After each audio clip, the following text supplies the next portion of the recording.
ଦେଖନ୍ତୁ ପ୍ରଭୁ ଜଗନ୍ନାଥଙ୍କର ରଥଯାତ୍ରା ଅବସରରେ ସମସ୍ତଙ୍କୁ ଅଭିନନ୍ଦନ शुभेच्छा। एठारे कटक बड़ मेडिकल आम माँ तारिणींकर वार्षिक उत्सव आजिका दिन पालन करूँ आम एवं आप देखुवे ये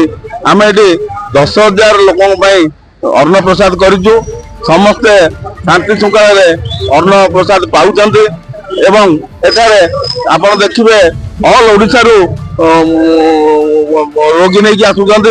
आजिका दिन में सी मनरे थाए कि आम पुरी जाइंतु कि कौन मंदिर जाइंतु किंतु आजिका दिन में से मैंने दुखरे ये आसी मेडिकल किंतु आज महाप्रभु जगन्नाथ आशीर्वाद रे आज बहुत सुंदर भाव ये आयोजन कराई प्रसाद सेवन कर समस्ते आनंद रे समस्ते ये जगन्नाथ रथयात्रा पालन कर तो माँ माने 18तम वार्षिक उत्सव पालन करामर मेडिकल समस्त सबु वर्गर कर्मचारी आउ डाक्टर टू नहीं आमर विभिन्न एजेंसी जो अच्छा समस्त साहाय्य सहयोग काम होची मु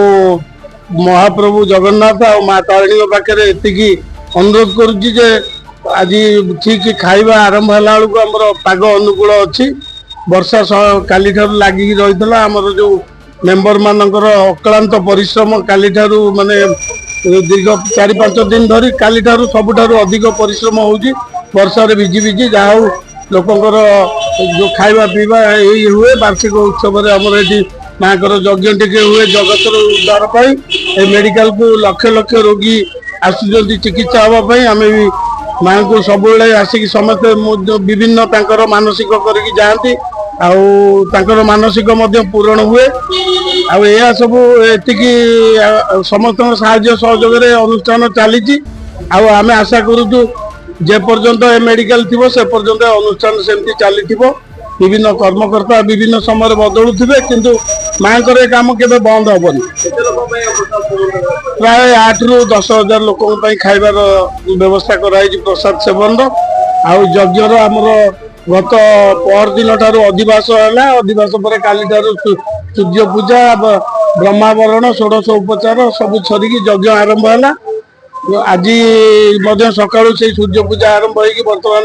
यज्ञ कार्य चली संध्या 7टा बेलू पूर्णाहुति अच्छी आमर हॉस्पिटल अध्यक्ष अधीक्षक प्रशासनिक अधिकारी मेडिकल मैनेजर एमानकर आसिक उपस्थित थे जिते कलश शोभा यात्रा आरंभ होता आज सम्मति देते आसवे प्रसाद सेवन करने